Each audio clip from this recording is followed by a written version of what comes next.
To a federal appeals court striking down most of President Trump's sweeping global tariffs.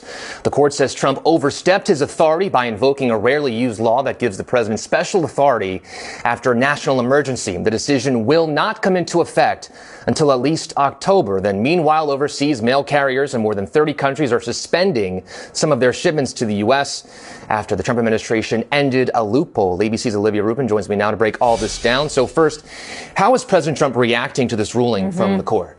Well, he's doing what we often see from him, which is appeal and Supreme Court, right? This was an appeals court that already ruled that these tariffs were illegal, but he's vowing now to get that overturned, writing on social media that, this is a disaster. He's very passionate about the tariffs. He's, as you know, in D.C. day in and day out. He's made them a cornerstone of his agenda. This is central to his economic policy. So it's no surprise there. He's calling on the Supreme Court to overturn this ruling, keep the tariffs reinstated long term there. And again, this is another key question for the Supreme Court, like we have had so many in front of the Supreme Court already in this Trump administration, where they are going to have another opportunity to define and potentially reshape what it means in terms of presidential power. We've talked about, their decision on nationwide injunctions, sort of curbing the power of the judicial branch. So again, they could have another big opportunity here to weigh in, because this lower court has said that tariff power is for Congress. So we'll see what the Supreme Court has to say about that. A very busy time for the courts in D.C., as you know. So beyond this court ruling with this tariff loophole,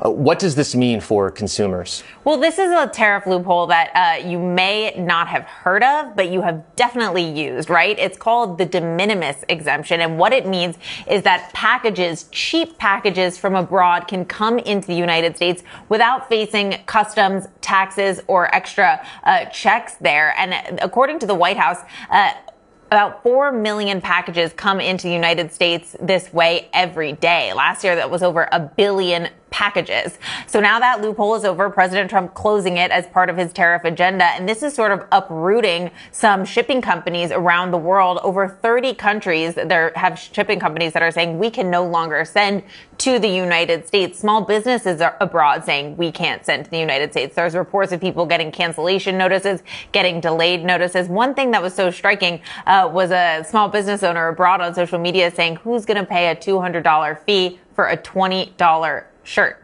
So now those cheap packages, once again, that are coming in are going to be subject to fees. It could be anywhere from 10 to 50%, depending on what country they are coming from, or about an $80 to $200 flat fee, Perry. And then the whole thing from President Trump really has been he wants people to buy made in America and build stores and get more people buying in this country, but we still have to see if that's going to happen. Exactly. Olivia, thank you very much for that.